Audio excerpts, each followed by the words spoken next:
हम किसी विद्वत जन से पूछते हैं कि महाराज जी आप बता दो कि मैं कौन सा व्यापार करूं जो मुझे फलेगा। हम किसी से पूछते हैं कि मैं मैथ लूं, साइंस लूं, कॉमर्स लूं, मैं क्या लूं जो मेरे लिए अच्छा रहेगा। हम कहते हैं कि किसी से पूछने की जरूरत नहीं कि मैं मैथ लूं, कॉमर्स लूं, बायो लूं, कि मैं आर्ट्स लूं, क्या लूं। या आप दुनिया के लोगों से मत पूछो, ये अपने दिल से पूछो, क्योंकि पढ़ाई तुमको करना है।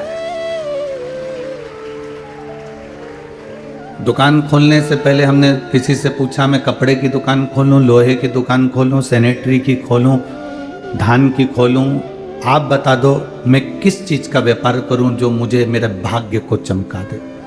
हम कहेंगे किसी से पूछने की जरूरत नहीं है, तुम जो भी काम करो उसको दिल से करो और अपने पूरे कॉन्फिडेंस के साथ करिए, आप सफल हो जाओगे। उसने कह दिया तुमको कि कपड़े का व्यापार कर लो और तुम्हारा मन कपड़े में था ही नहीं, तुमने तो सोच के कुछ दूसरा रखा था। और किसी विद्वत जन के कहने पर तुमने कपड़े का व्यापार चालू कर दिया और मालूम पड़ा तुम्हारा मन उसमें पहले से नहीं था, तुम्हारा चित्त उसमें था ही नहीं। पर उनने कह दिया कपड़े का करो तो तुमने कपड़े का चालू कर दिया, थोड़े दिन चला और बंद कर दिया। फिर तुमने उनसे कहा आपके कहने पर हमने कपड़े का चालू करा था, वो चला ही। अपना कॉन्फिडेंस मजबूत करिए। हमें अपनी पढ़ाई के लिए किसी से पूछने की जरूरत नहीं कि मैं साइंस लूं, कि मैथ लूं, कि बायोलॉजी लूं, कि कॉमर्स लूं। उसके लिए आप कितने तैयार हो, क्या कर सकते हो, कितनी आपके भीतर ऊर्जा है, ये आपके सिवाय दुनिया का कोई व्यक्ति नहीं जान सकता, आप स्वयं जान सकते।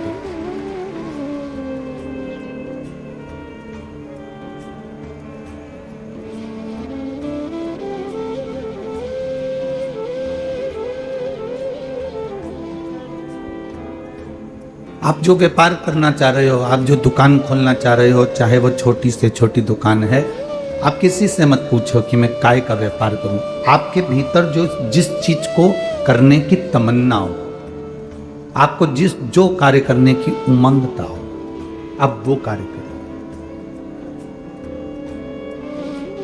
आप कभी हमसे भी आकर ना कहें कि मैं किस चीज का व्यापार करूं, क्योंकि हमसे ज्यादा समझदार आप हो, आप दुनिया ज़्यादा घूमे हुए हो, आपको ज़्यादा मालूम होगा व्यापार के लोगों के साथ, आप ज़्यादा बैठते हो, आपको अंदाजा होगा कि आप किस चीज़ में कमा सकते हो।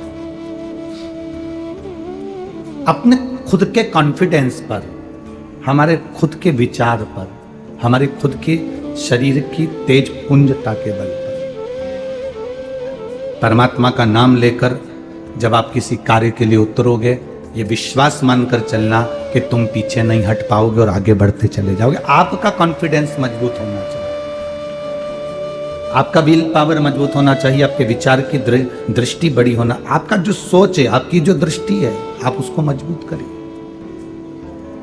हम मजबूत नहीं कर पाते। अलमारी खोलते हैं, 3 तरह के 4 तरह के सूट एक जैसे नजर आते हैं। अलमारी खोलते हैं, साड़ियाँ नजर आ जाती है। जब तुम अलमारी खोल रही थी तब तुमने विचार करा था कि आज मैं कत्थई कलर की पहनूंगी, तुमने विचार करा था कि मैं हरे कलर की पहनूंगी, तुमने विचार करा था कि मैं लाल कलर की पहनूंगी। अलमारी खोलते से जब साड़ियों का बंडल नजर आया तो तुम्हारी सोच फिर बदल गई। अब कत्थई की जगह तुम्हारे को जो मन पड़ा वो निकाल कर पहन ली। पहन तो ली तुमने, पर तुम्हें अभी तक वो सूट नहीं कर रही अपने दिल से, क्योंकि तुम आज जो सोची थी कि मुझे ये पहनना है, अगर वो पहन लेती तो तुम्हारे दिल को अच्छा लगता और पूरा दिन तुम्हारा अच्छा गुजरता। पर तुम अपने उस मन को छोड़कर फिर तुमने चॉइस करना पसंद करा कि अब मैं पहन लेती हूँ, जा रही हूँ तो ये वाली अच्छी लगेगी, दुनिया को अच्छी लगेगी, सबको अच्छी लगेगी। आप सबको अच्छा लगने का विचार छोड़ दो। आपके दिल को क्या अच्छा लग रहा है, आपके मन को क्या अच्छा लग रहा है।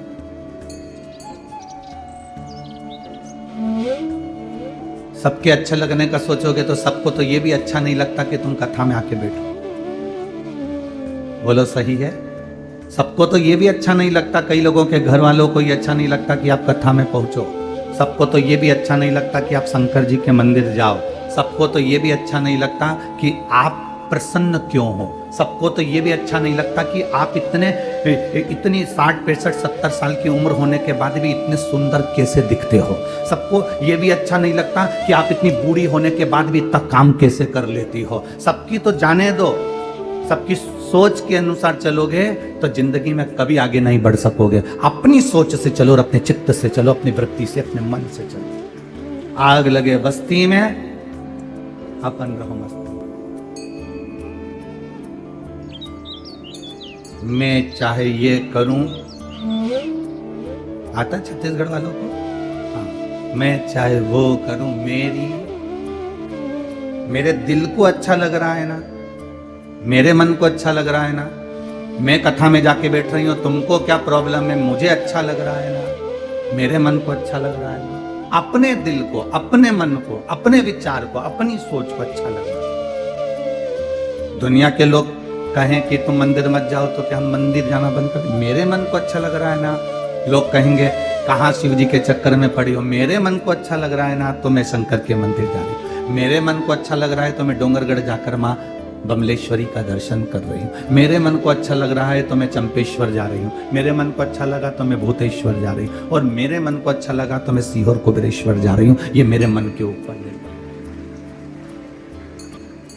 हम अपने मन का ना सुने तो फिर हमारा जीवन व्यर्थ है।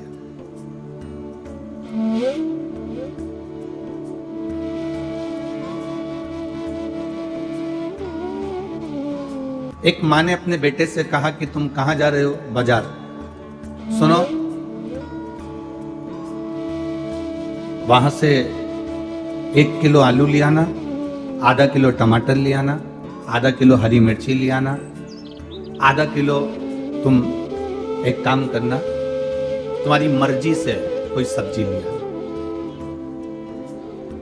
3 चीजें माँ ने अपनी हिसाब से बता दी। आलू लाना, टमाटर लाना, हरी मिर्ची लाना, और फिर एक चीज तुम्हारे ऊपर छोड़ दी कि तुम्हारे मन से सब्जी ले आना।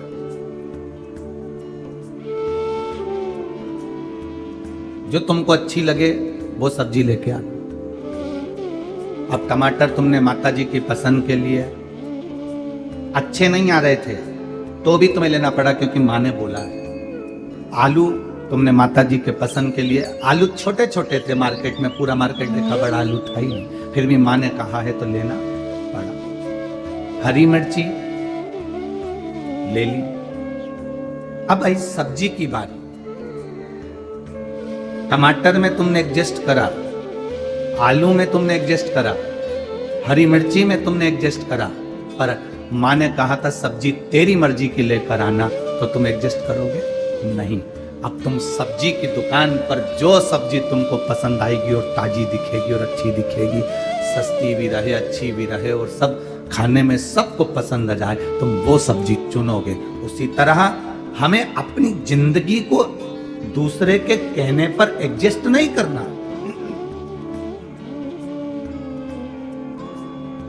हमें अपने जीवन को दूसरे के कहने पर एडजस्ट कर नहीं चलना।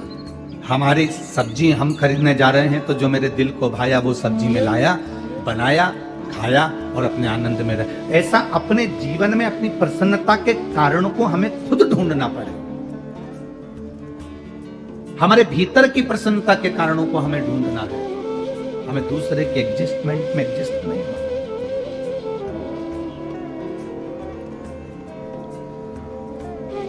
हमें अपने भीतर की ऊर्जा को खुद प्रकट करना। एक शिव जी का एक भक्त था जिसका नाम तिमोदी था। उसका नाम था तिमोदी। मछली का उसका व्यापार था। गरीब बहुत था पर उसमें एक ऊर्जा थी तिमोदी में। मछली पकड़ने के लिए जाता था, सारे मछुआरे के पास में बहुत बड़ी बड़ी नौकाएं थी, बहुत बड़े बड़े नाव थी, पर इसके पास में छोटी सी नौका थी।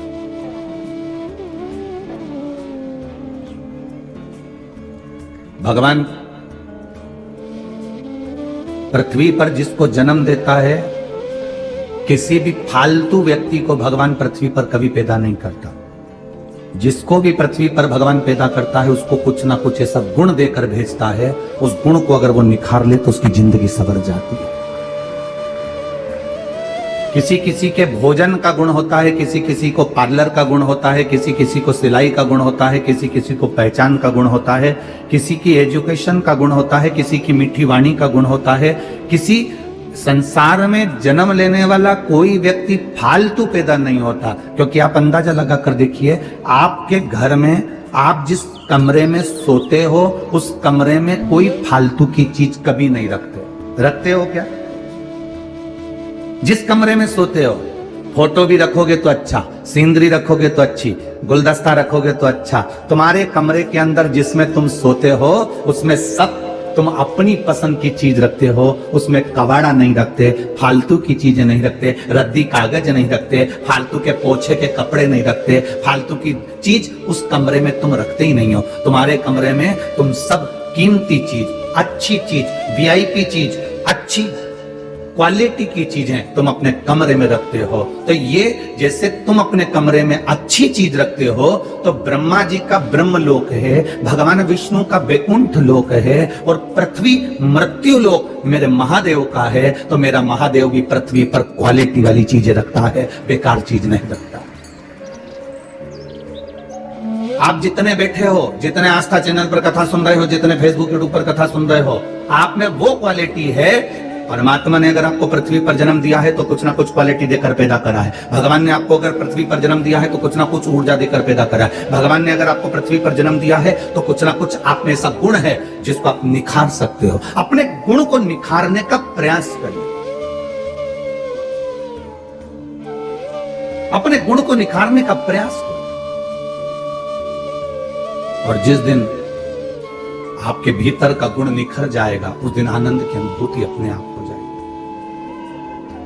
यहां पर कई माताएं ऐसी बैठी हैं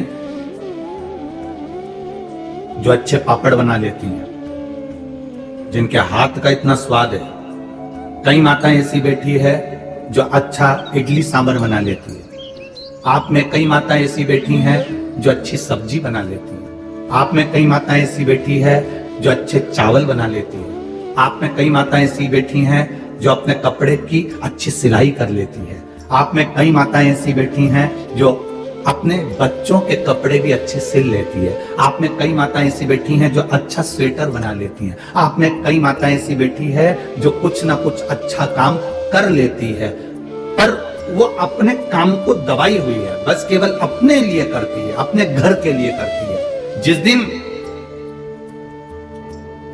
तुम समस्या के समय पर खड़े हुए और तुम्हें लगे कि कोई व्यापार नहीं चल रहा, कोई काम नहीं चल रहा, तो आपके अंदर जो क्वालिटी है उसको तुम दुनिया के सामने लेकर आओ कि मैं ये सब्जी बनाकर दुनिया को खिला सकती हूँ, मेरे पास वो गुण है। मैं ये पापड़ बनाकर दुनिया को खिला सकती हूँ, मुझ में ये गुण है। मैं ये सिलाई कर कर अपना जीवन आनंद में जी सकती हूँ, मेरे पास में वो गुण है।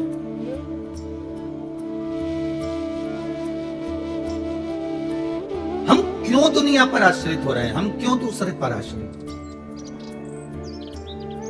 हम अपने ऊपर क्यों नहीं आश्रित? स्वयं के ऊपर आधारित अपने पल।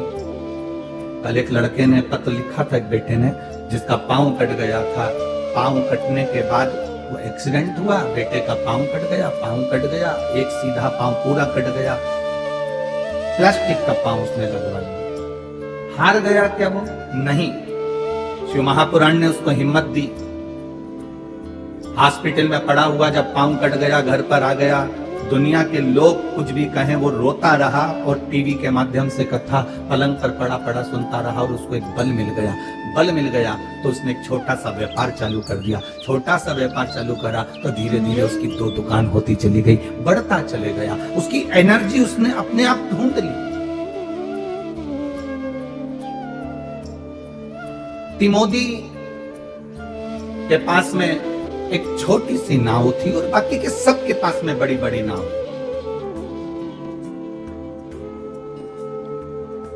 सबके पास में बड़ी बड़ी नौका है, उस तिमोदी के पास में एक छोटी सी नाव जिससे वो मछली पकड़ने लगा। व्यापार इतना चलता नहीं उसका, पर उसकी नाव चलाने का जो तरीका है, उसकी नाव चलाने का जो ढंग है, उससे जितने भी नाव वाले थे वो सारे नाव वाले उससे ईर्ष्या करते थे कि इसकी नाव का तरीका बड़ा विचित्र है, थोड़ी देर में यहां रहता और थोड़ी देर में वहां पहुंच जाता।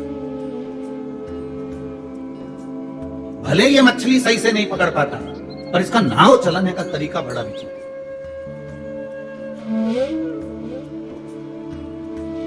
अब ये तिमोथी जो था ये मछली का व्यापार करता था, परंतु इसका एक नियम था, जितनी देर ये मछली पकड़ने के लिए जाता था, मछली पकड़ने में जितना समय लगता था, अगर 1 घंटा मछली पकड़ने में लगता था तो 1 घंटा ये समुद्र के किनारे बालू रेत का शिवलिंग बनाकर मंत्र का जाप करा करता था, नमः शिवाय ओम।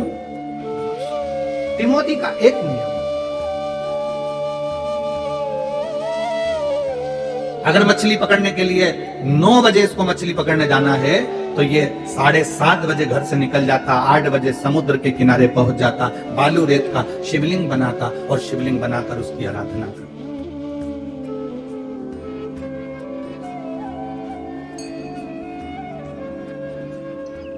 बहुत अंतर है महाराज। ये पहले की जो बुजुर्ग माताएं हैं ना, यहाँ जितनी बैठी हैं पहले की माताएं, जब ये समुद्र घूमने जाती थी, जगन्नाथपुरी गई, द्वारका जी गई, रामेश्वरम गई, जब ये समुद्र घूमने जाती थी तो समुद्र के किनारे पर रेत में शिवलिंग बनाती थी। ये बुजुर्ग माताएं वहां बैठकर शिवलिंग बनाती थी, ऐसी डिजाइन बनाती थी शंकर जी जैसी, और पानी की लहर आती थी और वो शिवलिंग को बहाकर ले जाती थी।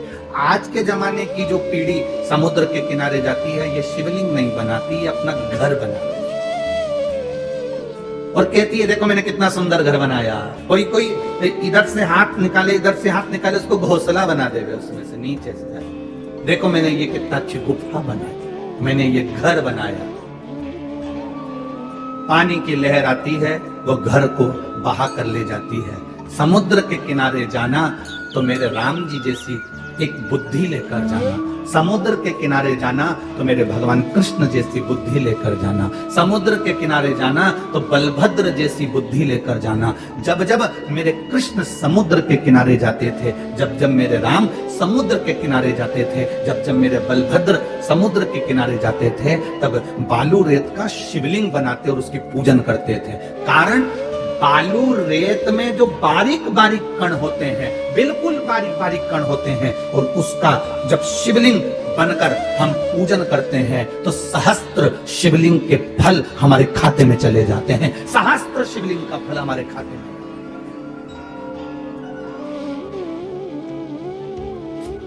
बालोद में जो कथा होगी, शायद 25 तारीख के लगभग में वो कथा रहेगी, तो बालोद में जो कथा रहेगी आप कभी उसका स्मरण का अगर बन सके, बालोद वाले जो आसपास में होंगे वो तो सुनेंगे, आप लोग अगर नहीं पहुंचे तो टीवी पर सुना। उसका हमने नाम दिया मणिलिंग शिव महापुराण की कथा।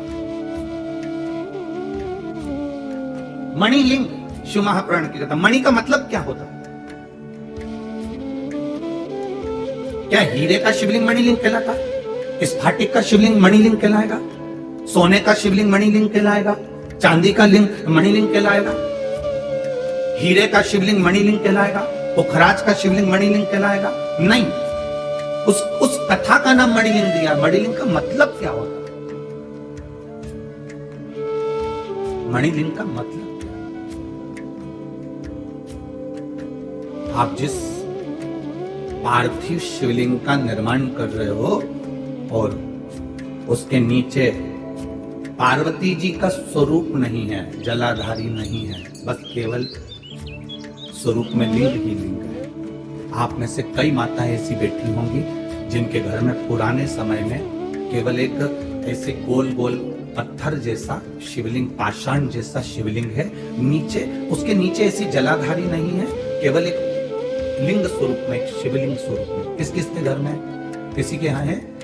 आपके यहाँ है? तो केवल उसमें केवल एक शिवलिंग की आकृति, उसके नीचे जलाधारी पार्वती जी नहीं है, उसके नीचे अशोक सुंदरी वगैरह ये कुछ भी, नीचे का कुछ भी नहीं है, केवल एक लिंग स्वरूप में। कभी आप उसको कटोरी में रख देते हो, कभी आप उसको कोई चोमली बनाकर कपड़े के उस पे रख देते हो, कभी आप उसको कहीं एक प्लेट में एक फूल के साथ, चावल के साथ रख देते हो।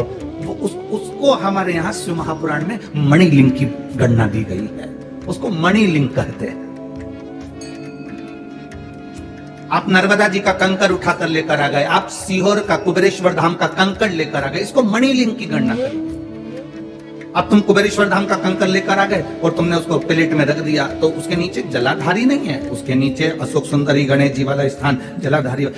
जो तुम लेकर आए हो, तुम नर्मदा जी का कंकड़ लेकर आ गए, वो मणिलिंग की गिनती में आ गया। तुम लेकर आ गए, उसके नीचे जलाधारी नहीं है, तुमने रख दिया उसको, वो मणिलिंग। एक तुलसी जी के क्यारे में पहले के लोग जब घूमने जाते थे नर्मदा आदि गंगा से शिला उठाकर ले आते थे, उसको लाकर तुलसी के क्यारे में रख देते थे, वो मणिलिंग कहलाता।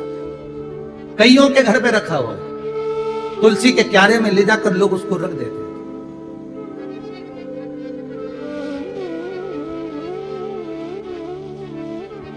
रतन से बना हो शिवलिंग तो क्या मणिलिंग, ना ना, आप इसको हम कहेंगे सावन के महीने की, ये जो 2023 का जो सावन चल रहा है, सावन के महीने की आखिरी कथा, विराम की कथा रहेगी। सावन जब चलेगा तो उसका विराम की कथा बालोद में रहेगी, उसको जरूर सुनना एक बार मौका लगे तो। मणिलिंग शिव पुराण कथा कि तुलसी के क्यारे में रखा हुआ वो शिवलिंग का भाव क्या,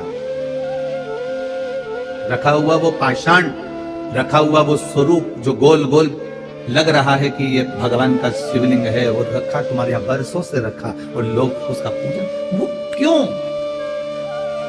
हमारे पूर्वजों ने जलाधारी क्यों नहीं बनवाई, बस केवल लिंग स्वरूप रख दिया, चावल की कटोरी में, प्लेट में, कटोरी के अंदर फूलों में रखा है, चुंगली पे रखा, उसको पहचान।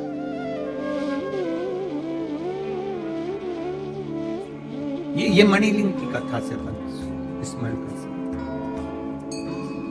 कभी समुद्र के किनारे जाना, गंगा के किनारे जाना, यमुना के किनारे जाना, सरयू के किनारे जाना, मंदाकिनी के किनारे जाना, चंद्रभागा के किनारे जाना, गोदावरी के किनारे जाना, कभी तुम्हारा मन मिल जाए और तुम किसी पवित्र नदी के किनारे पर जाओ तो वहां की बालू रेत का, वहां की मिट्टी का शिवलिंग बनाकर उसकी पूजन करना, विसर्जन करना, उसका जो फल है सहस्त्र शिवलिंग के फल के बराबर हमको फल प्राप्त हो। सहस्त्र शिवलिंग, एक शिवलिंग का निर्माण हजारों शिवलिंग के निर्माण के बराबर।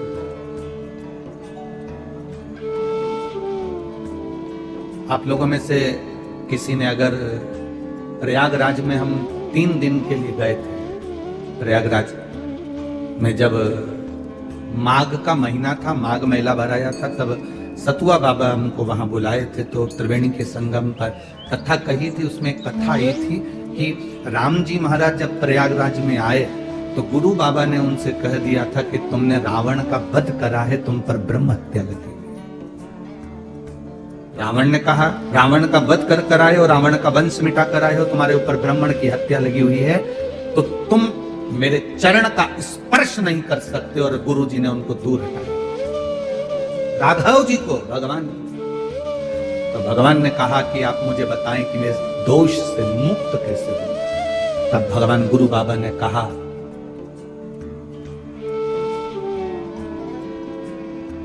सहस्त्र शिवलिंग, हजारों, लाखों, करोड़ों शिवलिंग का निर्माण करो, और जब तुम सहस्त्र करोड़ों शिवलिंगों का निर्माण कर लोगे, जब तुम्हारे 1 करोड़ शिवलिंग का निर्माण हो जाएगा, तब तुम मेरे पास में आओगे तो मुझे स्पर्श कर सकते हो, क्योंकि ब्राह्मण हत्या के दोष से तुम मुक्त हो जाओ। सहस्त्र। राम जी महाराज मौन होकर बैठ गए। जानकी मैया उनके साथ थी, क्योंकि वापस लौट कर जा रहे थे, तो सीता जी साथ में थी, श्री हनुमंत लाल उनके साथ में थे। महाराज अब राम जी ने अपनी धर्म पत्नी माता जानकी जी से कहा कि मुझे अयोध्या बाद में जाऊंगा, पहले करोड़ों शिवलिंग का निर्माण मुझे करना है, जिससे मैं ब्राह्मण हत्या के दोष से मुक्त हूं। जानकी जी ने राम जी के चरणों को प्रणाम कर कर कहा, एक एक शिवलिंग का निर्माण करोगे, करोड़ों शिवलिंग रोज बनेंगे, तो कब तक बनाओगे और कब तक विसर्जन करोगे और कब तक पूजन करोगे? ऐसे तो पूरी जिंदगी निकल जाएगी। एक काम करो, गंगा यमुना सरस्वती का ये संगम है त्रिवेणी, इस त्रिवेणी की बालू रेत ले आओ और उस बालू रेत का शिवलिंग बना लो। उस रेत में जो बारीक बारीक कण होंगे प्रयागराज की भूमि के जो बारीक बारीक कण होंगे, इस कण का जो शिवलिंग बनेगा वो सहस्त्र शिवलिंग के बराबर हो जाएगा और ब्रह्म हत्या से मुक्ति मिलेगी। आज भी आप लोगों ने अगर कथा सुनी होगी तो उसमें वर्णन किया था सहस्त्र शिवलिंग के रूप में सहस्त्रेश्वर महादेव वहां विराज। आज भी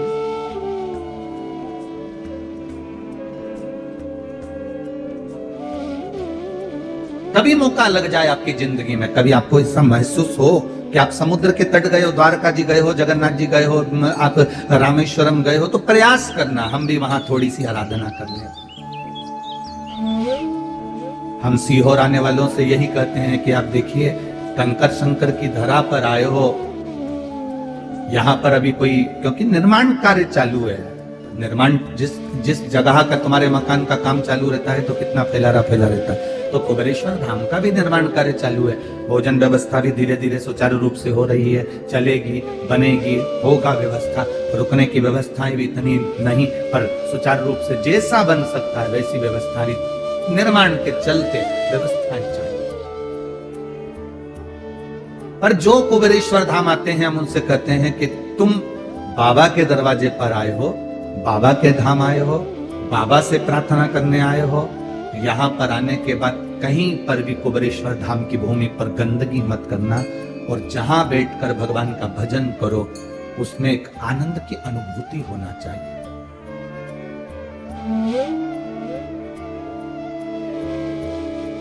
जिस जगह पर बाबा का स्थान है, जहां कंकर शंकर के पूजन का जहां भाव कहा जाता है, उस जगह पर हमने खुद ऐसी मट्टी पटकवा दी है जिससे आप लोग उस जगह पर बैठकर आराम से कंकर शंकर की पूजन कर सकते। पूरे ग्राउंड में कहीं बैठकर आपको पूजन करने की जरूरत है। जिस भूमि पर हमने करी, जिस भूमि पर दुनिया के लोग बैठकर करते हैं और मन चाहा वर प्राप्त करते, इसलिए हमने वहां पर ऐसी ऐसी पट्टियां डलवा दी आप लोगों के बैठने के। आम के पेड़ लगे हुए हैं, वहां पर कच्ची जगह है, मिट्टी की एक स्थान, आपको वहां पर गार्ड से पूछोगे कि कंकर शंकर पूजन की जगह कौन सी है, तो आपको गार्ड भी बता देगा कि वहां जाकर आप पूजन कर लो, वो जगह कंकर शंकर की।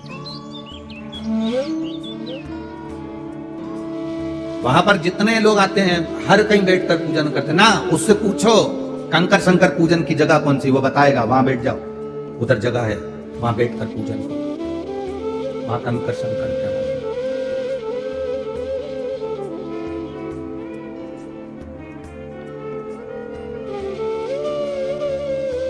स्थान की मूलता को पहचानिए।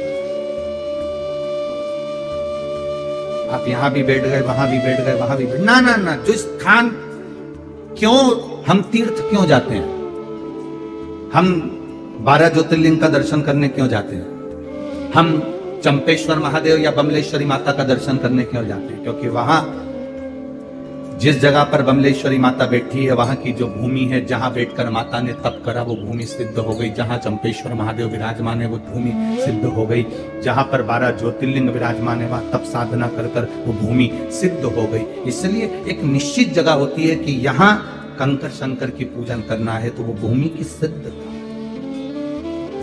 आसन की सिद्धता।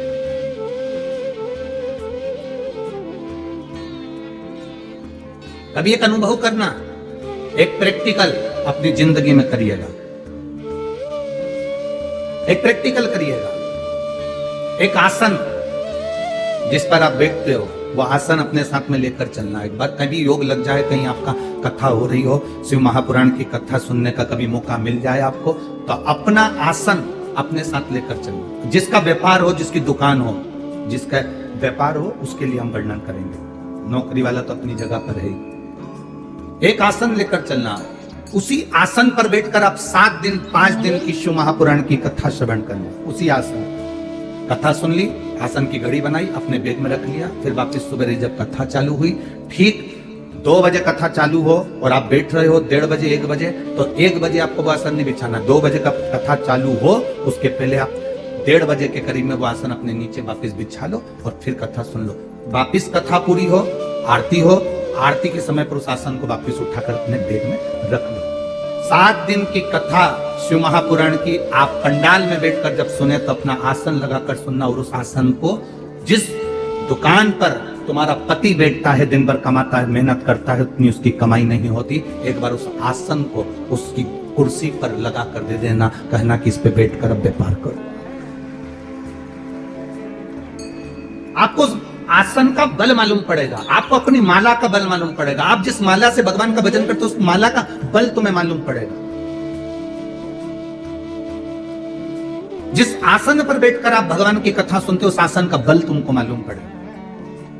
क्या संत, साधु, सन्यासी, ऋषि, तपस्वी, साधक, उपासक, आप इनको बुलाओ और डायरेक्ट सोफे पर बिठा दो, नहीं बैठेंगे, उनका आसन लगाएंगे, पहले वो आसन लगा के फिर बैठेंगे।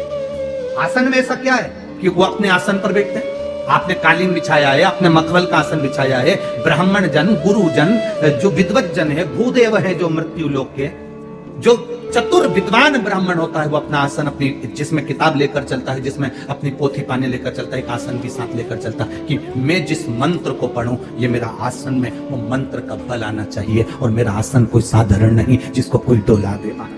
आसन की मूलता हमारे साथ में। कोई भी कहीं पर भी बैठ जाना ये अलग विषय, हाँ एक बार प्रयास करना। एक छोटा सा चाय का भी अगर तुम ठेला लगा रहे हो, पान की दुकान भी लगा रहे हो, तो आसन की मूलता को जानिए। उस आसन में ऐसा होता क्या है, उस आसन में ऐसा है क्या?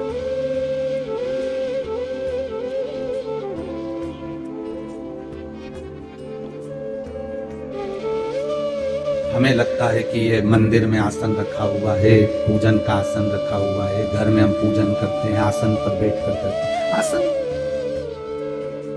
अनुशासन का एक आनंदमय भाव है जिस पर बैठकर हमारी तप साधना का बल बढ़ता है। चलो और सरल भाषा में समझ लो, पोहे को गरम रखना है तो उसको गैस पे रखोगे कि पानी गरम कर कर बर्तन में उसके ऊपर कढ़ाई को रख दोगे? बोलो, जम के बोलो। डायरेक्ट गैस पे रखोगे तो पोहा कड़ला हो जाएगा, पर उसी पोहे को भगोने में पानी को गर्म करो बर्तन में, उस बर्तन पर कभी होटल में जाकर देखना, होटल वाला गैस चालू रखता है और नीचे पानी का भगोना, उसके ऊपर पोहे की कढ़ाई, जिससे वो पोहा गर्म रहता है। उस पानी के गर्म पानी के बर्तन पर उस कढ़ाई को रखा गया जिससे वो पोहा गर्म बना रहे। अगर वो गर्म पानी के बर्तन से हटा देता तो पोहा गर्म नहीं रहता, स्वाद नहीं आता। उसी तरह जैसे पोहे के लिए वो गर्म पानी का जो बर्तन है वो उसका आसन है, तो उस पर रखा है तो वो गर्म है। जब तक तुम आसन पर बैठते हो वो आसन में तुमको बल मिलता रहता है, तेज मिलता रहता है, उस पर बैठकर एक एनर्जी हमको प्राप्त होती है, एक बल हमको मिलता है, एक एनर्जी। अब तिमोदी तो मछली पकड़ने का काम करता था, पर उसका एक नियम था, तिमोदी का एक नियम।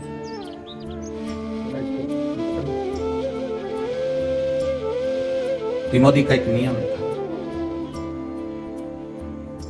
तिमोदी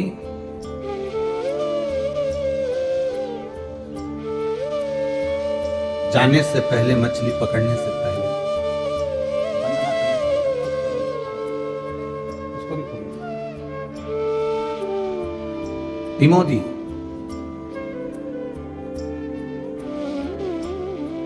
शंकर भगवान के शिवलिंग का निर्माण करता, उसकी आराधना करता।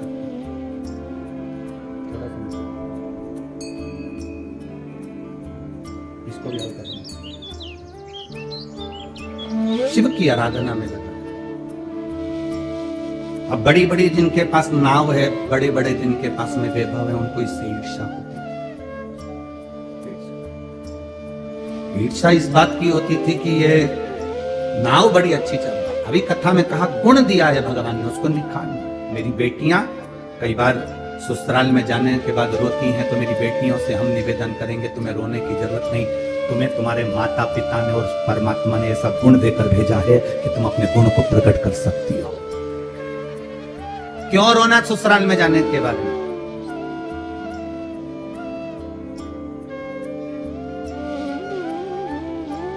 क्यों रोना? आंख में आंसू आ रहे हैं तुम्हारे, तुम अपने आप को कमजोर समझ रहे हो। क्यों समझना?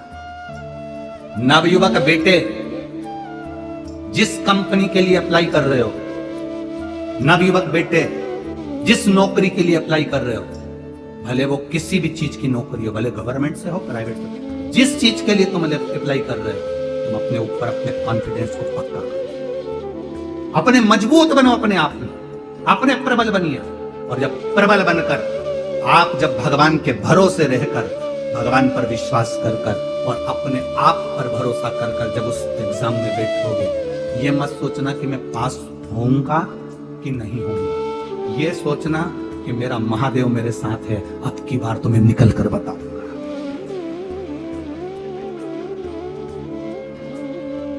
अब की बार मुझे निकल कर बताऊंगा।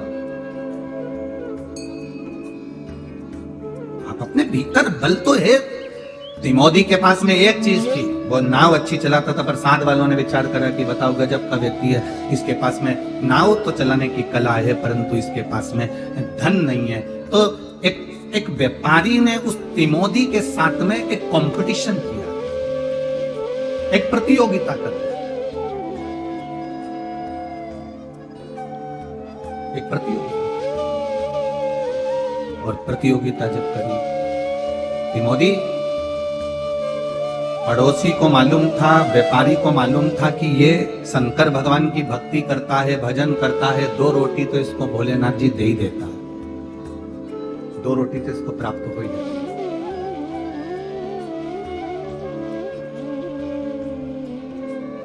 पर ईर्ष्या, अंदर की जो ईर्ष्या होती है ना, ये बड़ी विचित्र होती है। खुद मंदिर नहीं जा रहे हो, दूसरा मंदिर जा रहा है तो अंदर से ईर्ष्या ऐसी भरा रही है कि ये मंदिर क्यों जा रहा है। आपको कथा में कहा था, कड़ी खाओगे तो कड़ी की डकार आएगी, गुलाब जामुन खाओगे तो गुलाब जामुन की डकार आएगी। भीतर अगर ईर्ष्या भरी होगी तो तुम जब जब बोलोगे तुम्हारे मुंह से ईर्ष्या ही डकार में निकलेगी। तुम्हारे अंदर जो ईर्ष्या भरी होगी वो डकार में ईर्ष्या निकलेगी। तुम जब जब तुम्हें माइक मिलेगा, जब जब तुम बोलना चालू करोगे, तब किसी ना किसी के लिए नफरत के शब्द ही बोलोगे, निंदा के शब्द बोलोगे, अपशब्द बोलोगे, क्योंकि तुम्हारे अंदर वो ईर्ष्या भरी हुई है, उसकी डकार तुम्हें आ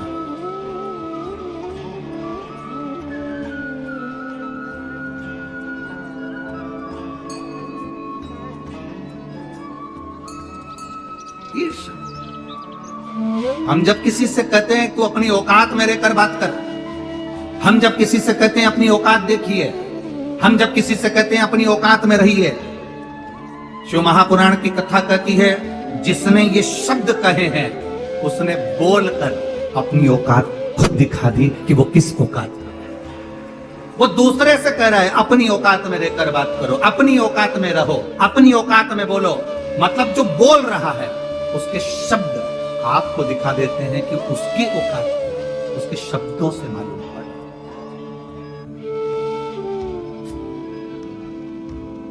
बहुत बड़ी बड़ी नाव थी, ईर्ष्या अंदर भरी हुई थी, क्योंकि इसके चलाने का ढंग अलग था। इसके पास कोई मशीन नहीं थी, ये अपने हाथ से नाव को चलाता था और पार हो जाता था। 2 रोटी महादेव उसको दे देता था, भगवान शंकर की भक्ति में डूबा रहता था। उसके पास में बेलपत्री नहीं मिलती थी तो हाथ की 3 उंगली शंकर के शिवलिंग पर रखकर कह देता था, मैंने आपको बेलपत्र समर्पित कर दिया। हाथ की 3 उंगली रखकर कह देता, मैंने आपको बेलपत्र दिया, मैंने आपको बेलपत्र दिया। तिमोदी शिव का भक्त। एक व्यापारी ने उसके साथ में कंपटीशन रखा, प्रतियोगिता रखी। वो कभी प्रतियोगिता नहीं करता था क्योंकि उसके पास में इतना टाइम नहीं था, क्योंकि 2-4 कुछ गया 2-1 बार और मछली लिया या बेच दिया, व्यापार कर लिया, उसका भरण पोषण हो गया, परिवार का सुख मिल गया। पर व्यापारी ने उसको अपने जाल में फंसाया। मदिरा पीने वाला, चोरी करने वाला, गलत काम करने वाला, गलत व्यसन में डूबने वाला, ये किसी ना किसी को अपने जाल में फंसाने का काम करते ही है। और बुरा काम करने वाला अच्छे व्यक्ति को जब अपने साथ में रखता है और धीरे धीरे उसको बुरा काम करने के लिए आतुर करता है, तो बुरा काम करने वाला तो बुरा काम करके निकल जाता है, पर अच्छा व्यक्ति थाने में जिंदगी भर सड़ता रहता है। जिंदगी भर अच्छा व्यक्ति पड़ा रहता थाने के अंदर, जिसने गलती ना करी है, क्योंकि बुरा करने वाला बुरा कर्म कर कर निकल गया। एक कौवा मानसरोवर पर आ गया, बहुत सारे हंस थे। कौवे से कहा, कौवे यहाँ मानसरोवर है, यहाँ हंस रहते हैं, चलो निकलो यहाँ से बाहर। कौवा कहने लगा, मैं भी पक्षी, तुम भी पक्षी, तुम गोरे में काला, अंतर क्या है? पक्षी तो है ना, एक जात के तो है ना, एक समाज के तो है ना, है तो पक्षी ना, तो मेरे रहने में क्या दिक्कत है? हंसों ने कहा, नहीं नहीं कौवे, यहाँ हंस रहते हैं, सत्संग करते हैं, भजन करते हैं, तुम्हारी और हमारी नहीं पटेगी। अपन पक्षी तो है ना, एक जात के तो है ना, एक समाज के तो है ना, अपन तो रहेंगे। सारे हंस चले गए, एक हंस बैठा रहा, उसकी कौवे से दोस्ती हो गई। कौवे ने हंस से कहा, भाई मुझे भूख लगी है। हंस गया, मोती चुप कर ले आया, क्योंकि हंस तो मोती चुप, मोती लेकर आया, ले खाओ। कौवे ने जो मोती को मुख में रखा तो चोंच टूट गई उसकी, क्योंकि मोती कौवे ने कभी खाया नहीं, भूखा मरने लगा। कौवा कहने लगा, भाई मैं तो भूखा मर रहा हूँ, मेरे साथ चल मेरे गांव। उसको लेकर आ गया। कौवा शमशान में रहता था, बड़ के पेड़ के ऊपर बैठा, हंस को भी लेकर बैठ गया। हंस ने कहा कौवे से, मुझे भूख लग रही है। कौवा गया, मरे हुए कुत्ते का मांस उठाकर लेकर आ गया, हंस को देने लगा, ले रे हंस खा ले। हंस कहता है, मर जाऊंगा पर ये कुत्ते का मांस नहीं खा सकता, क्योंकि हम लोग मोती चुनते हैं, मोती को खाते हैं, ये हम मांस नहीं खा सकते। कौवे ने समझाया, फिर भी हंस नहीं खाया। नीचे एक राजकुमार बैठा था, इन दोनों की बात करने में मांस का टुकड़ा नीचे गिर गया, राजकुमार के ऊपर गिरा। राजकुमार ने बाण साधा और निशाना लगाकर मारा, जो मारा तो कौवा भाग गया, वो बाण हंस को लग गया, हंस नीचे गिरा। राजा के लड़के ने कहा, हंस देव, मैंने बाण कौवे को मारा था, आपको लग गया। हंस कहते हैं, आपकी गलती नहीं, गलती मेरी है, मैंने गलत मित्र का साथ कर लिया था, इसलिए वो गलत काम कर कर चले गए और पकड़ा गया। गलत करने वाला गलत काम करके चले जाता है, गलत बोलने वाला गलत बोलकर चले जाता है, बेविचारी गलत कर्म करने वाला गलत कर्म कर कर चले जाता है। तुम किसकी संगत में रह रहे हो? गलत काम करने वाले की संगत में रहोगे तो वो गलत काम कर कर चले जाएगा, और अच्छा व्यक्ति जिंदगी भर वो कोतवाली के और अदालत के चक्कर काटता रहेगा। इसलिए निवेदन है, संगत अच्छों की बैठना। पंगत और संगत, ये दो चीजों में याद रखना। खाने की पंगत छूट जाए चल जाएगी, पर अच्छे लोगों की संगत नहीं छूटना चाहिए। पंगत छूट गई, खाने की पंगत रह गई कि मुझे इस पंगत में बैठना था, मुझे भोजन करना था, पंगत छूट जाए चल जाएगी, पर संगत नहीं छूटना चाहिए। अच्छे लोगों की संगत में अगर बैठोगे तो तुम्हारी जिंदगी अच्छी बनेगी। अब इसको तिमोथी को व्यापारी ने अपने झांसे में ले लिया और कहा कि तू और मैं कंपटीशन रखते हैं, प्रतियोगिता करते हैं। क्या प्रतियोगिता? प्रतियोगिता ये, नाव लेकर चलेंगे, उस किनारे तक पहुंचना है, जो पहले पहुंचेगा वो जीत गया। जो हारा उसको 10 नाव देना पड़ेगी और अपने दोनों हाथ उसको देना पड़ेगा, दोनों हाथ देना। अब व्यापारी के पास में तो नौकर चाकर बहुत थे नाव चलाने वाले, पर तिमोथी के तो ये 2 हाथी थे जिसके बल पर वो नाव चला। तिमोथी ने कहा, मैं ये प्रतियोगिता नहीं रखना पड़ेगा, देखो तेरे पिताजी की सौगंध है। दोस्त जो बिगड़े हुए दोस्त रहते हैं विचित्र, वो आपसे कहते हैं, कौन देख रहा है, ले थोड़ी सी, तेरी मम्मी तो घर है, तू तो रायपुर में, कहाँ तिल्दा नेवरा, कहाँ रायपुर, ले तू तो ले, तू तो भिलाई में, तू तो यहाँ बैठा है, तू यहाँ बैठा है भोपाल में, तू बैठा मुंबई में, तू बैठा पूना में, तेरे घर के लोग तो वहां। ये बेटियां पढ़ने के लिए जाती हैं, ये बेटे जॉब के लिए पढ़ने के लिए जाते हैं, इनको जो बिगड़े हुए दोस्त हैं वो ऐसे ही बिगाड़ते हैं। कौन देख रहा है, ले, कौन देख रहा है, ले, बस। इसीलिए शास्त्र कहता है, ताली मित्र, थाली मित्र और प्याली मित्र से दूरी बनाकर चलना, तो तुम्हारी जिंदगी सार्थक हो सकती है। प्रशंसा करने वालों से दूरी बनाकर चलना, कोई तुम्हारी प्रशंसा करे बिल्कुल दूर हट जाना, बिल्कुल दूर हट जाइए।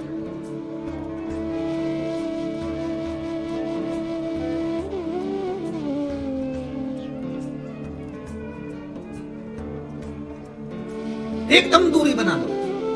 कोई थाली मित्र मिल जाए होटल में खाने वाला, उसकी मित्रता कम कर देना, क्योंकि आज वो होटल में अपने पैसे से तेरे को खिला रहा है, फ्री में नहीं खिला रहा है।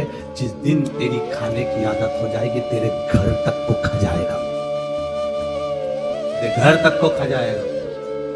खाने वालों से, पीने वालों से दूरी बनाकर चलना। ये पीने की आदत डालेंगे, तुझे पूरा निगल जाएंगे, पूरा निगल जाएंगे। बचना। ताली, थाली, प्याली, ये तीन बर्बाद करने वाले। तिमोदी, तुझे तेरे पिता की कसम है, गलत काम करने के लिए अगर कोई कसम भी दे तो मत झेलना। ये तिमोदी की कथा करे। कोई तुमसे कहते तेरे को कसम है, लेना पड़ेगा। तुझे कसम है दोस्तों की, हमारी कसम है, ले पी। तुझे हमारी कसम है, ले पीना पड़ेगा। बस तो तुम उसी समय खड़े होकर कह दो, तुझे भी मेरी कसम है, थप्पड़ खाना पड़ेगा। तुझे भी मेरी कसम। जब वो कसम दे रहा है कि पीना पड़ेगा, कसम देकर पिला रहा है, तो तुम भी कसम देकर एक झटका दे जोरदार, तो जो पी है उतर जाएगी। जब तू कसम दे रहा है मेरे पिता की कि पीना पड़ेगा, मेरी दोस्ती की कसम, मेरी दोस्ती की कसम। ऐसी दोस्ती किस काम की? कल मित्रता दिवस था, हैप्पी फ्रेंडशिप डे, मित्रता दिवस कल था। दुनिया में सबसे अच्छा मित्र कौन होता है? शिव महापुराण की कथा कहती है, गुरु, माता, पिता और परमात्मा से अच्छा मित्र दुनिया में कोई नहीं हो सकता। कौन होगा ऐसा मित्र? हम जिसको हम मित्र बनाने का प्रयास कर रहे हैं, मोबाइल पे लिख के भेज दिया हैप्पी फ्रेंडशिप डे, तुम मेरे बेस्ट मित्र हो, मेरे अच्छे मित्र। क्या मित्रता? 3 मित्र पिकनिक करने के लिए गए, साथ में समोसा ले गए, कचौड़ी ले गए, पानी की बोतल सब कुछ लाके रखे, झोले में भर लिया, लेकर गए। जाकर पहुंचे, जंगल में पहुंचते से उन्हें देखा बैग खोलकर कि इसमें खाने का तो सामान है, पर कोल्ड ड्रिंक की जो बोतल थी वो घर रह गई। मित्रों ने विचार करा बोतल कौन लाएगा, तो तीनों ने अपना अपना नाम लिखा, पर्ची बना के इसे कुड़कुड़ा के उसमें फेंकी। जिसका नाम आएगा वो जाएगा कोल्ड ड्रिंक की बोतल लेने के लिए। उन्होंने पर्ची फेंकी, जिसका नाम आया उससे कहा तू जा बोतल लेने, जब तक तू नहीं आएगा तब तक हम कुछ नहीं खाएंगे। वो कोल्ड ड्रिंक की बोतल लेने के लिए घर गया। दोनों मित्र बैठे रहे, इंतजार करते रहे। 2 घंटे हो गए, वो मित्र नहीं आया तो इन्होंने सोचा उसकी मम्मी ने कोई काम बता दिया होगा, चलो निकालो समोसा कचौड़ी। इनने कचौड़ी समोसा निकाला, जलेबी इमरती निकाली, और दोनों मित्र खाने वाले थे। इतनी देर में वो पेड़ के पीछे से आया, और पेड़ के पीछे से आते से ही बोला, मुझे पहले ही मालूम था कि तुम खा जाओगे, इसलिए मैं गया ही नहीं।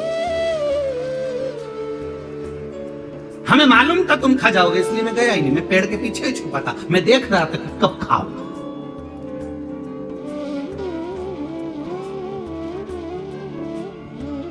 जो मित्र तुम्हें कसम दे, अपने दोस्ती की कसम है, अपनी मित्रता की कसम है, अपनी कसम है, अपने दोस्त के लिए कैसा नहीं कर सकता, तो उससे कह दो तू अपने दोस्त के लिए 2-4 थप्पड़ नहीं खा सकता। गलत संगत में उतार रहे हो।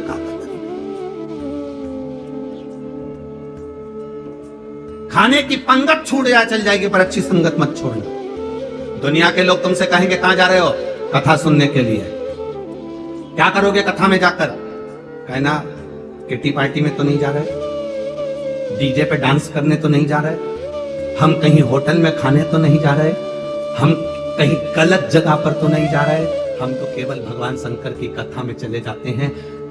साल भर में 2-3 कथा पंडाल में बैठ के सुन लेते हैं। हम सोचते हैं कि अपने मायके हो जाए, इससे बढ़कर सुख और क्या हो गया। हमारा मायका, हमारे पिता देवाधिदेव महादेव के पास गए थे। हमारे जब तुम कथा में जाओ और घर के लोग, मोहल्ले के लोग तुमसे पूछे कहां गई थी, दिख नहीं रही थी, अपने बाप के घर गई थी, अपने पिता के घर।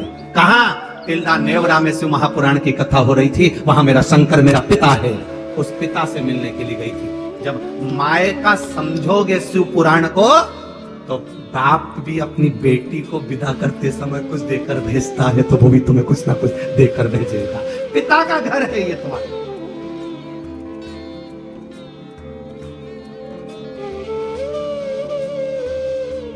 पिता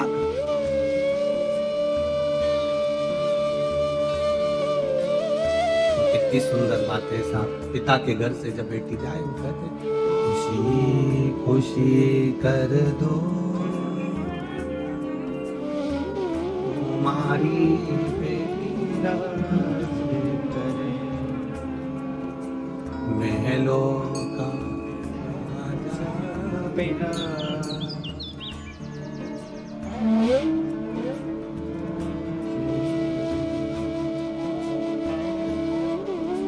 कितने अरमान रहते हैं एक बेटी के कि महलों का राजा मिला। जब वो बेटी ये गाना सुनती होगी और उसका पति मदिरा में डूबा रहता होगा तो वो क्या गाती होगी? नंबर 1 का बेवड़ा।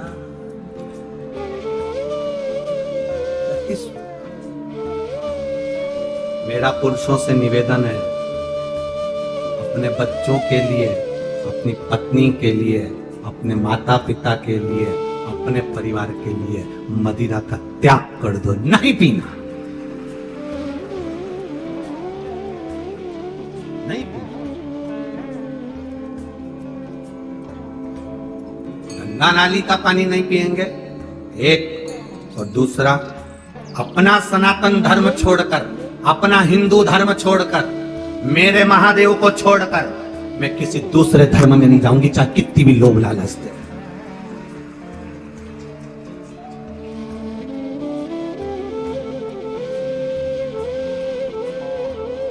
बाप कितने होते हैं? अरे बोलो तो, बाप कितने होते हैं? एक। और दुनिया के सारे धर्म का बाप है सनातन धर्म। दुनिया के सारे धर्म का बाप है सनातन धर्म। जितने धर्म निकले हैं सारे सनातन धर्म से निकले, सब कुछ सनातन धर्म से। एक एक धर्म की उत्पत्ति मेरे सनातन धर्म से। आप है, क्यों जाए हम दूसरे धर्म में? हमारा बाप एक। जिसके 2-4 बाप होते हैं वही सनातन धर्म छोड़ के दूसरे बाप के पास जाता है। सनातन धर्म नहीं छोड़ सकते। हमारा बाप है सनातन धर्म, हमारा शिव, हमारा ओघड़ी, हमारा भोला। इस व्यासपीठ से पहले से कहते आ रहे हैं, आज फिर कहते हैं, इस भूमि को, पूरे भारत की, पूरे देश की, विश्व की भूमि को, जमीन को खोदोगे, कुछ निकले कि नहीं निकले, पर मेरा कंकर संकर तो जरूर निकलेगा। जहां खोदो वहां निकले, जहां तुम्हारी मर्जी पड़ जाए वहां खोद लो, मेरा शंकर मिलेगा, मेरा शिव ओघड़ी में। उसके सिवाय कुछ नहीं। तिमोदी से व्यापारी ने कहा, तो अपने दोस्त के लिए इतना नहीं कर सकता? तेरे पिता की सौगंध है। पिता की सौगंध लगी तो उसने फिर शर्त मान ली। नाव की शर्त का दिन आ गया, नाव तैयार हुई। तिमोदी ने नाव तैयार करी, उस व्यापारी ने नाव तैयार करी, नाव चली। उस दिन ऐसी नाव चली कि आंधी तूफान आ गया और तिमोदी की नाव डूब रही। तिमोदी की नाव डूबी, उसकी नाव आगे निकल गई। व्यापारी जीत गए, तिमोदी हार गए। प्रश्न खड़ा हो गया, शंकर जी का भजन करने वाला हार गया। आपको जब दुख आएगा ना तो लोग सबसे पहला यही बात बोलेंगे, तू तो इतनी कथा सुनने वाली, तो तेरे को दुख आ गया। तू इतना पूजन पाठ करने वाली, तेरे को दुख आ गया। तू इतनी शंकर जी के मंदिर जाने वाली, तो दुख आ गया। तू तो सियोर वाला महाराज के बेसा बेसा करने वाली, तो दुख आ गया। तिमोदी भी शंकर की आराधना करता था, नाव डूब गई तिमोदी की। ध्यान रखना, कोई तुमसे कहे तू इतना भजन करने वाली और तुझे दुख आ गया, तो उससे कहना ये दुख याद रखना मेरा अपना है। आज का भजन, अभी मैं भजन कर रही हूं, इसका तो पुण्य मुझे बाद में मिलेगा। जो मैं पूर्व में कर कर आई हूं वो तो मुझे आज ही भोगना पड़ेगा। पूजन कर कर भी दुख मिल रहा है, कष्ट मिल रहा है, तकलीफ मिल रही है, तो समझ लेना, टेंशन मत लेना, ये पूर्व का कष्ट आज भोग रहे हम, पर आएगा समय अच्छा सुख का अनुभव भी हमको होगा। खाने के बाद में आम की गुठली को कहीं पर पटक दो, वो थोड़े दिन के बाद बारिश का पानी लगेगा तो वृक्ष तो उत्पन्न होगा। तुम शंकर जी के मंदिर में जल चढ़ा रही हो, बेलपत्र चढ़ा रही हो, तुमने बीज बो दिया, फल तो मिलेगा। चिंता मत करना, थोड़ा समय लग सकता। तिमोदी हार गए। व्यापारी आया, 10 नाव मंगी, 2 हाथ, तेरे हाथ अब मुझे दे दे, ये भुजाएं मुझे दे दे। हार गए तुम, क्योंकि हाथ से तो नाव चलाता है। ईर्षा थी ना अंदर, ईर्षा बर्बाद का कारण बनती है, वो ईर्षा ही तो है अंदर। कई लोग हैं जिनके अंदर ईर्षा झलकती रहती 24 घंटे। कैसे? बस 24 घंटे उनके पास ईर्षा झलकती रहेगी, इसके तो ऐसा हो जाएगा, इसका तो एक दिन ऐसा हो जाएगा, ये ज्यादा उछल रहा है, इसके साथ में ऐसा हो जाएगा। 24 घंटे अंदर से ईर्षा झलक रही है, तो वो बार बार बद्दुआ के रूप में निखर, वो भी तो कुछ है, वो भी तो साथ।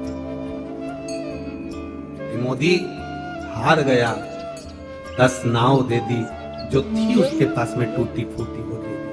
हाथ तिमोदी से कहा व्यापारी ने, अब ये हाथ मेरे हो गए हैं, इन हाथ से तू कोई काम नहीं करेगा, ये हाथ मेरे को दे। और तिमोदी ने वो हाथ उस व्यापारी, अभी तक तो शंकर का शिवलिंग का निर्माण करता था, घर में कोई था नहीं, अकेला था तिमोदी। भोजन अब कौन दे, खाए तो खाए किससे, हाथ तो चले, तो रोटी के भी लाले हो गए, क्योंकि हाथ से रोटी भी नहीं।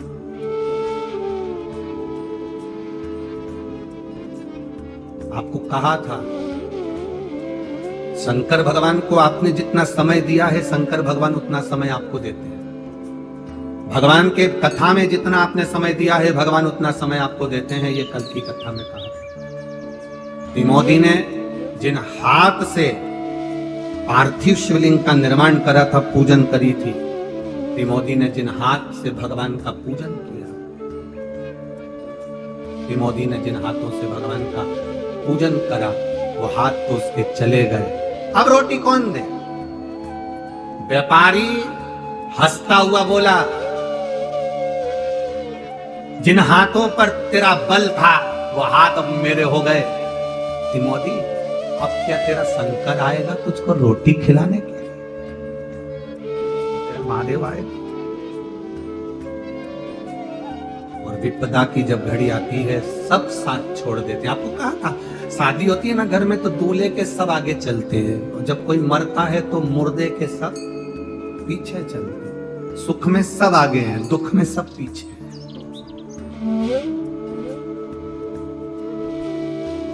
दुख में सब पीछे, सुख में सब आगे।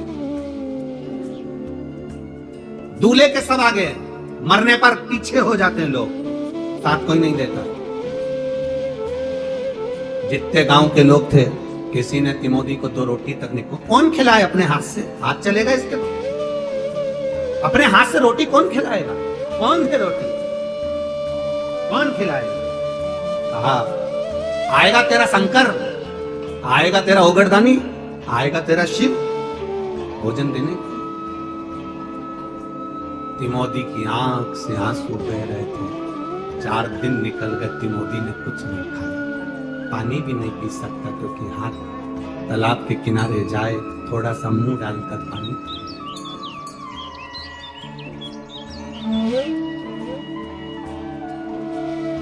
पार्वती जी ने भोलेनाथ जी के लिए भोजन लगाया। शिव जी भोजन करने के लिए जब बैठे, भोजन का स्पर्श मेरे महादेव जी ने करा।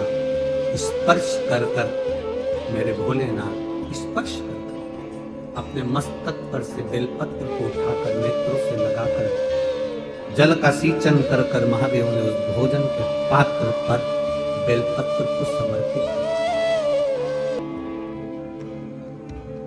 बेलपत्र आज भी हमारे विद्वज्जन, भूदेव, ब्राह्मण जब भगवान शंकर को भोग लगवाते हैं तो एक बेलपत्र भोजन में डाल देते हैं, प्रसाद में डाल देते हैं। उसका कारण क्या है? मेरे महादेव ने भी भोजन के पात्र में बेलपत्र को उठाकर जल सींचन कर कर उस भोजन में डाल दिया।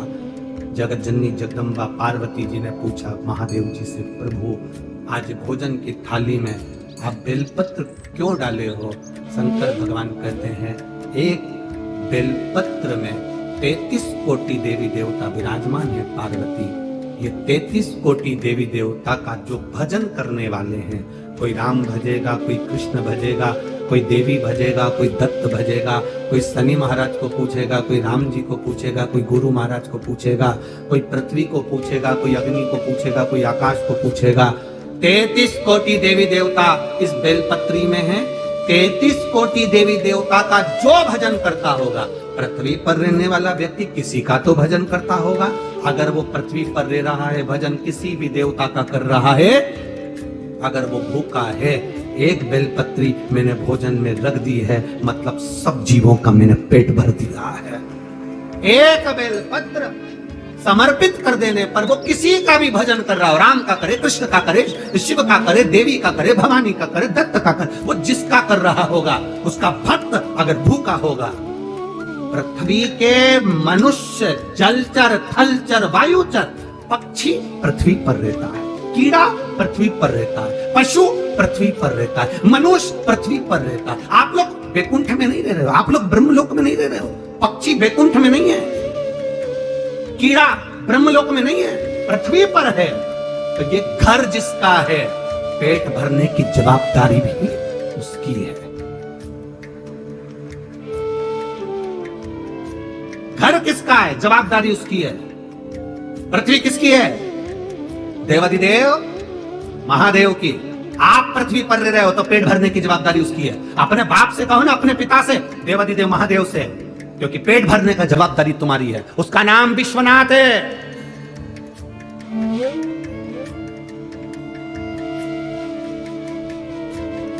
सारे देवताओं का नाम निकालना, सबका नाम निकलेगा।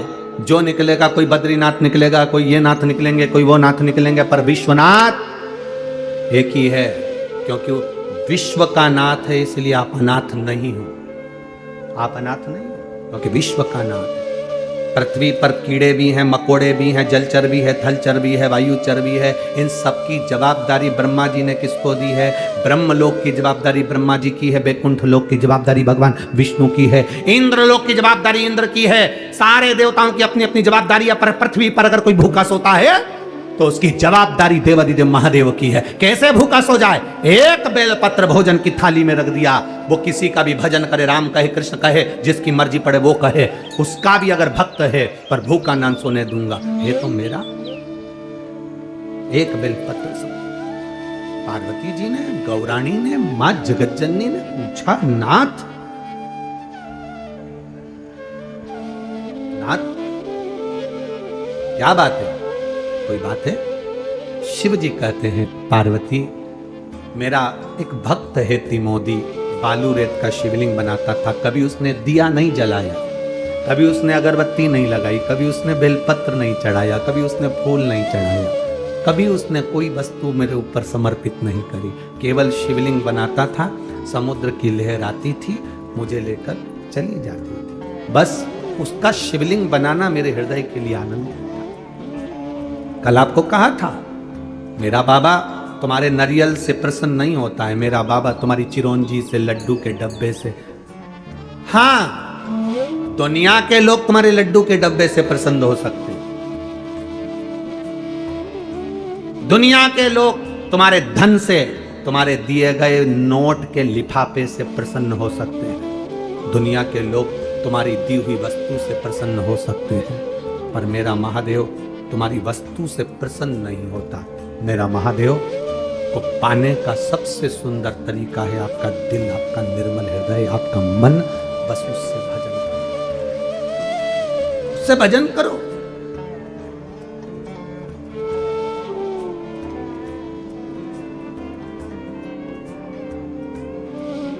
मंदिर जाना जरूरी है। मंदिर में ये शरीर लेकर पहुंच जाओ और मन ना जाए तो फिर मंदिर जाना बेकार। कथा में गए हो, शरीर पहुंच गया और मन ना पहुंचा तो कथा में जाना बेकार।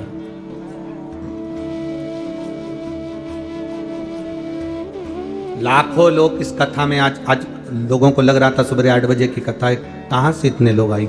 लाखों लोग, पूरी रोड भरी पड़ी है। मैं चैनल वालों से भी कहूंगा कि रोडों को भी आप अवश्य कवर करें और दिखाएं टीवी चैनल के माध्यम से।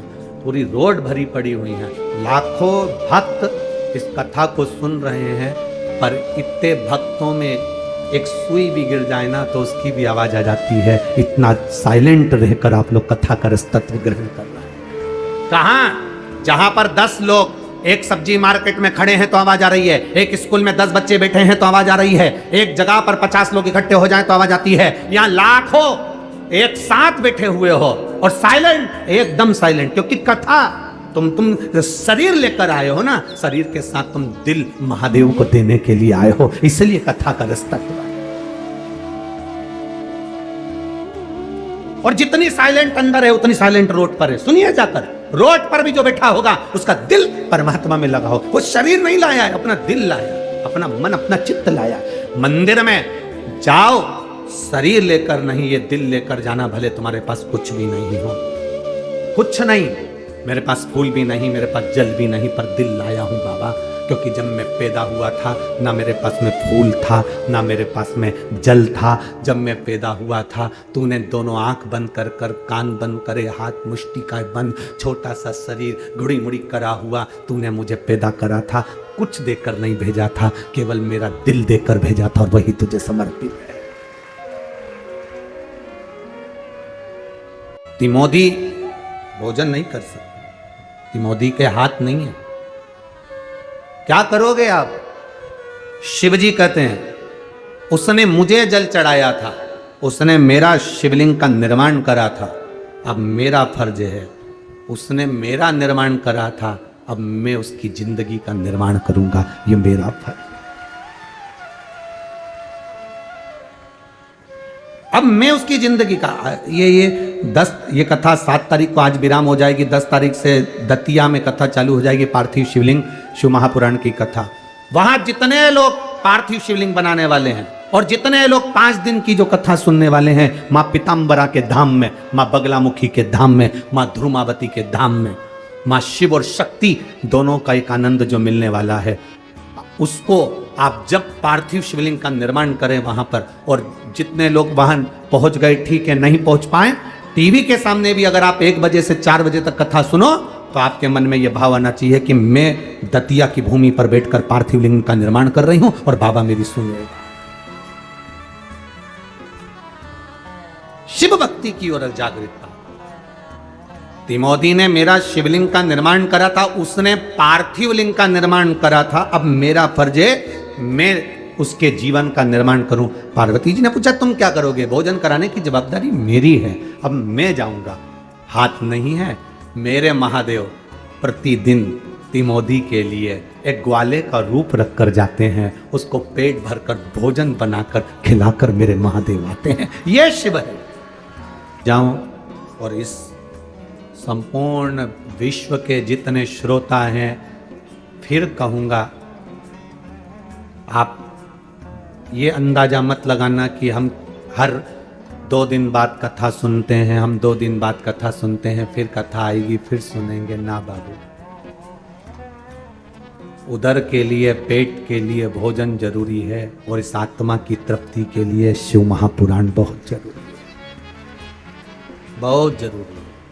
सुनो, प्रेरणा दो अपने बच्चों को अपने घर में कि शंकर की कथा सुनोगे तो जीवन की एक सार्थकता आपके पास में। तिमोदी के लिए मेरा भगवान ग्वाला बनकर भोजन देने के लिए आ जाता है। आपने अगर शंकर भगवान को 1 लोटा जल चढ़ाया, 1 बेलपत्र चढ़ाइए, तो वो तुम्हारे लिए भी अपना कैलाश, अपनी काशी और अपना सीहोर कुबरेश्वर धाम छोड़कर आ जाता है। आप उसको बुलाओ तो वाहे विश्वास के साथ में। लोग हंसेंगे, ताना देंगे, अपशब्द कहेंगे, केवल हमको ही नहीं आपको भी बोलेंगे कि ये सीहोर वालों की कथा सुन सुन के पागल हो गई, जैसा वो बोलते हैं वैसा ये कर लेते हैं। दुनिया के लोग हंसेंगे कि ये क्या कर रहे हो, पागल हो गए हो, तो उनसे कह देना शंकर के गण होते ही ऐसे हैं। शिव के गण में है क्या, वो हो ही ऐसा जाता।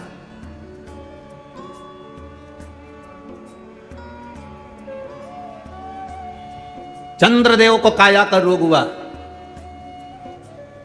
भगवान शिव का स्मरण करा, सोमनाथ जी के रूप में पूजा। कार्तिकेय रुष्ट होकर चले गए। षडानंद कार्तिक के जाने पर भगवान शिव और पार्वती ने जाकर मनाया, मल्लिकार्जुन के रूप में पूजा। दूषण नाम के राक्षस ने आक्रमण करा, भगवान काल अधिपति बनकर प्रकट हुए, महाकाल के रूप में पूजा। बिंद नामक पर्वत ने तप करा तो ओमकारेश्वर के रूप में पूजा। नर नारायण ने तप करा तो केदारेश्वर बन गए। भीम नाम के असुर का संहार करा तो भीमा शंकर बन गए। मनु शत्रुपा के लिए काशी विश्वनाथ बन गए। समय आया गौतम बाबा के लिए त्र्यंबकेश्वर बने, और रावण के शिवलिंग ले जाते समय संध्या का समय था, इसलिए उसको भूमि पर रखा तो वैद्यनाथ बन गए। दारुक नाम के राक्षस को मारने के लिए नागेश्वर, राम जी के लिए रामेश्वरम बन गए, और भूष्मा के बेटे को जीवित करने के लिए कृष्णेश्वर बन गए।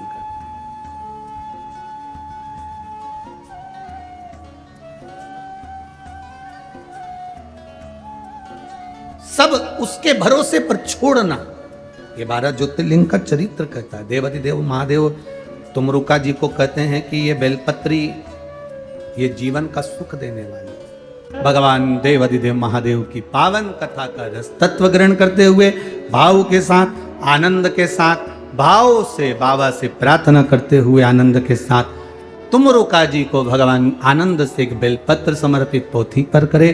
चंचुला देवी का पति बिंदु प्रेत योनि से मुक्त हुआ, चारों तरफ आनंद समाहित हुआ। शिव महापुराण की कथा कहती है, जो भाव से आनंद के साथ पावन शिव महापुराण की कथा को श्रवण करता है, वो अपने जीवन के आनंद को पाकर सुख का अनुभव करता है, शिव भक्ति को प्राप्त करता है।